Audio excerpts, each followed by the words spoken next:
पता है कि हजारों बांग्लादेशी मुसलमान रोज अपनी पहचान छिपाकर भारत में घुस रहे हैं? अगर नहीं तो इस पूरे वीडियो में आपको ये समझ आ जाएगा कि फर्जी दस्तावेज बनाने के नाम पर क्या खिलवाड़ चल रहा है। नमस्कार, हमारे खास शो कच्चा चिट्ठा में आपका स्वागत है और मैं हूं आपके साथ पल्लवी सिंह।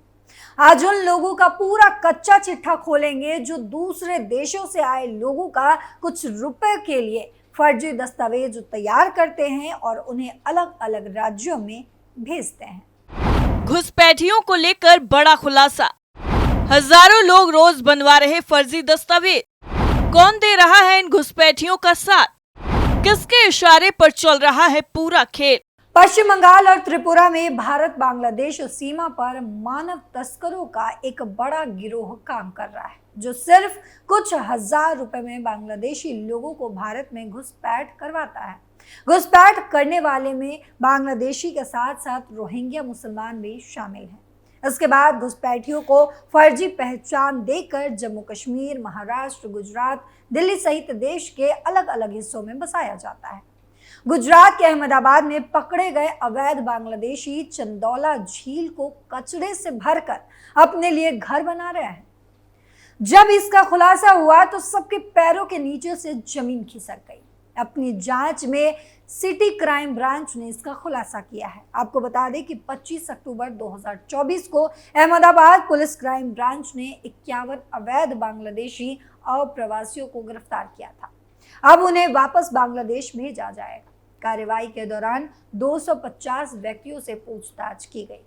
इन अवैध बांग्लादेशियों ने झील को भरने के लिए न सिर्फ उसमें कचरे डाल रहे हैं, बल्कि झील में किसी तरह पानी ना पहुंचे इसका भी उन्होंने पूरा बंदोबस्त कर रखा था। घुसपैठियों ने झील में पानी ना जाए इसके लिए पिराना डंपिंग साइट से कचरे लाकर नर्मदा पाइपलाइन को ब्लॉक कर चुके हैं। इसकी पुष्टि तब हुई जब क्राइम ब्रांच ने 1985, 2011 और 2024 की सैटेलाइट तस्वीरों की समीक्षा की। देश गुजरात की रिपोर्ट के अनुसार इन घुसपैठियों ने चंदौला झील के कुछ हिस्सों को भरकर उन पर अवैध घर भी बना लिए। हालांकि 4 महीनों की पुलिस कार्रवाई में इनमें से 60 से 70% घर खाली करवाए गए। इनमें रहने वाले अधिकांश घुसपैठियों या तो भाग गए या फिर पकड़े गए। ये लोग नकली हिंदू नामों का इस्तेमाल करके यहाँ रह रहे थे और उस नाम से फर्जी दस्तावेज भी बना चुके थे।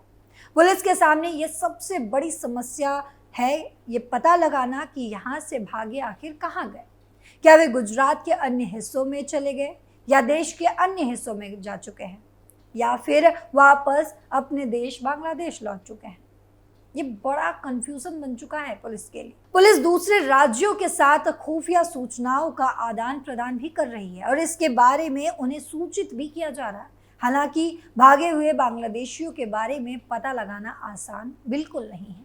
दरअसल कुछ हफ्ते पहले फर्जी पहचान कागजात बनाने और बांग्लादेश से मानव तस्करी के जरिए महिलाओं को भारत लाने का मामला सामने आया था।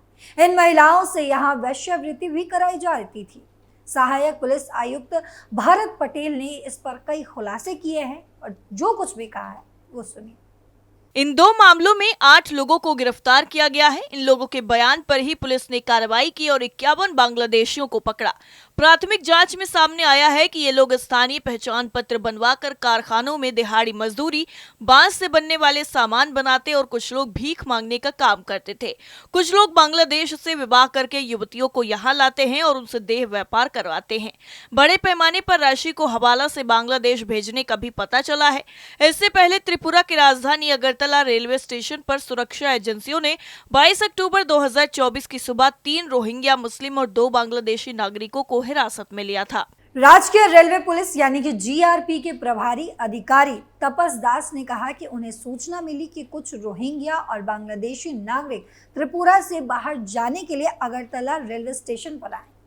तपस दास ने आगे बताया कि पूछताछ में पता चला कि रोहिंग्या नागरिक हैदराबाद जाने वाले थे, जबकि बांग्लादेशी नागरिक मुंबई जाने की योजना बना रहे थे। उन्होंने कहा कि हमने उनके पास से बांग्लादेशी मुद्रा, दस्तावेज और कुछ मोबाइल फोन भी जब्त किए हैं। इससे पहले पुणे से भी 21 बांग्लादेशियों को गिरफ्तार किया जा चुका है।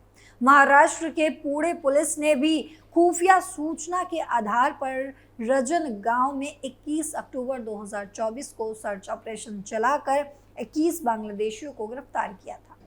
पुलिस अधीक्षक पंकज देशमुख ने आगे कहा कि उनमें से 9 के पास फर्जी आधार कार्ड, पैन कार्ड भी थे और उनमें से एक के पास वोटर आईडी कार्ड तक था। बांग्लादेशी नागरिक के पास वोटर आईडी कार्ड था, उसमें इसे गुजरात से हासिल किया था।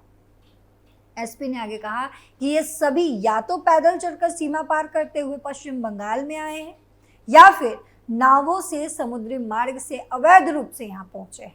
उन्होंने आगे बताया कि इनमें से कुछ के बच्चे भी हैं जिनकी उम्र 3 साल से 5 साल के बीच है। भारत में घुसने के बाद ये गुजरात और मुंबई चले गए। कुछ दिन पहले ये पुणे भी आए थे। लंबे समय रह रहे इन लोगों के पास फर्जी भारतीय पहचान पत्र और भी कई सारी चीजें बरामद किए गए हैं।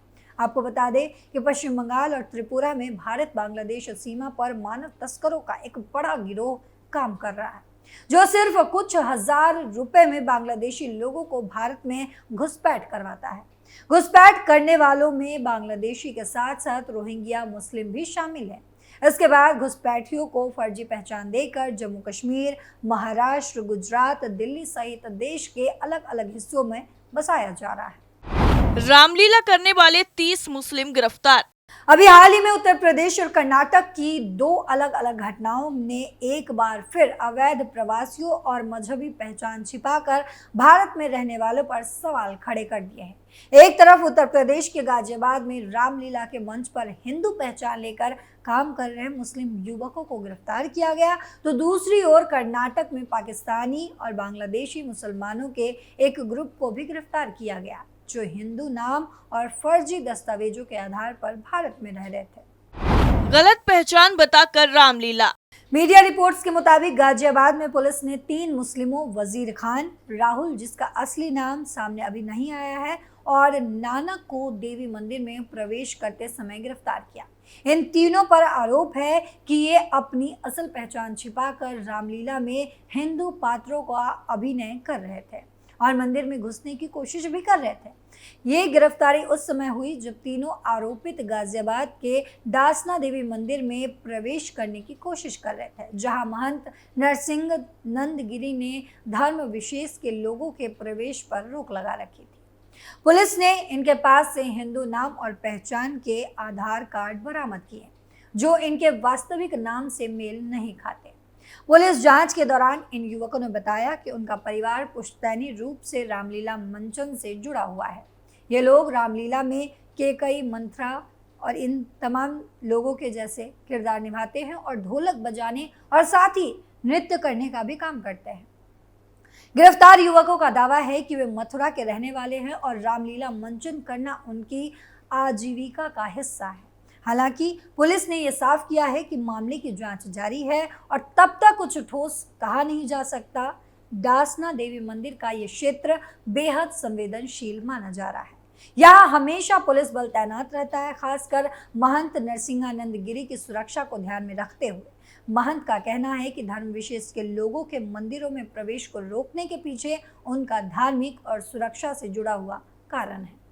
हिंदू पहचान के साथ पाकिस्तानी और बांग्लादेशी नागरिक। वहीं दूसरी घटना कर्नाटक के पिनिया इलाके की है, जहां 3 और पाकिस्तानी नागरिकों को गिरफ्तार किया गया है। इनमें सैयद तारिक और उनकी पत्नी अनीला शामिल है, जबकि उनकी 17 साल की बेटी को हिरासत में लिया गया है। पुलिस के मुताबिक ये परिवार पिछले 8 साल से भारत में गैर कानूनी तरीके से रह रहा था और हिंदू नामों का इस्तेमाल कर अपनी असली पहचान छुपा रहा था। तारिक अपने YouTube चैनल पर इस्लामिक उपदेश भी देता था, जबकि उनकी पत्नी घरेलू महिला है। इन लोगों के पास से पुलिस ने Aadhaar card, PAN card, voter ID card और पासपोर्ट तक बरामद किए हैं, जो सभी फर्जी दस्तावेजों के आधार पर बनाए गए थे। इस परिवार के बारे में जानकारी तब मिली जब पहले गिरफ्तार किए गए अन्य पाकिस्तानी नागरिकों ने इनके बारे में पुलिस को बता दिया। पुलिस ने शंकर शर्मा के नाम से रह रहे राशिद अलवी सिद्दीकी को भी हाल ही में गिरफ्तार किया था, जो अपनी बांग्लादेशी पत्नी और ससुराल वालों के साथ फर्जी दस्तावेजों के सहारे भारत में रह रहा था। राशिद का मामला भी तारीख से जुड़ा हुआ पाया गया है। अकेले कर्नाटक में ही कुल 11 पाकिस्तानी बांग्लादेशियों को फर्जी हिंदू पहचान के साथ गिरफ्तार किया जा चुका है। पुलिस की शुरुआती जांच से पता चला कि ये परिवार पहले कोच्चि में रह रहा था और 4 साल पहले बेंगलुरु आया था। तारीख को हर महीने 25,000 रुपए की आर्थिक मदद मेहंदी फाउंडेशन इंटरनेशनल के जरिए से मिलती थी, जिसका मुख्य उद्देश्य इस्लामी तकरीरें करनी थी। पुलिस अब ये जानने की कोशिश कर रही है कि इन अवैध पाकिस्तानी नागरिकों को पैसा कैसे और कहां से मिल रहा था और क्या इसके पीछे कोई बड़ा नेटवर्क काम कर रहा है। कर्नाटक पुलिस अब इस बात की भी जांच कर रही है कि राज्य में और कितने पाकिस्तानी फर्जी दस्तावेजों के सहारे रह रहे हैं। हाल ही में बेंगलुरु के बाहरी इलाके जिगानी में भी 4 लोगों को गिरफ्तार किया गया था, जो इसी फर्जी दस्तावेज या पहचान पत्र का इस्तेमाल कर रहे थे।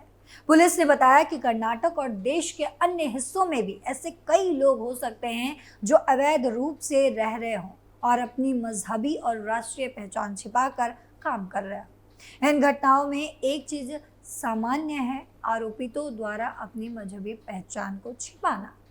गाजियाबाद में गिरफ्तार आरोपित मुस्लिम युवक हिंदू नामों के साथ रामलीला में काम कर रहे थे और मंदिर में घुसने की कोशिश भी कर रहे थे, जबकि कर्नाटक में पकड़े गए पाकिस्तानी नागरिक हिंदू नाम और फर्जी दस्तावेजों का इस्तेमाल कर भारत में अवैध रूप से रह रहे थे।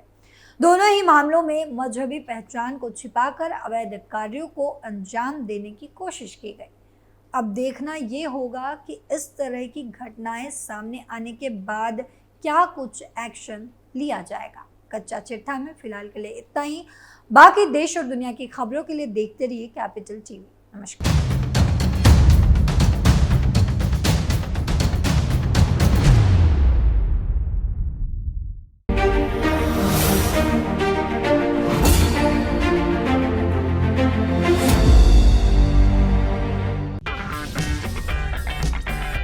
अगर आपको हमारा वीडियो पसंद आया हो तो इसे लाइक करें, हमारे चैनल को सब्सक्राइब करें और हाँ, बेल आइकन दबाना ना भूलें ताकि आप तक हमारे वीडियो की नोटिफिकेशन पहुंचती रहे। आप अपना सुझाव हमें कमेंट बॉक्स में दे सकते हैं। हमारे साथ जुड़ने के लिए शुक्रिया।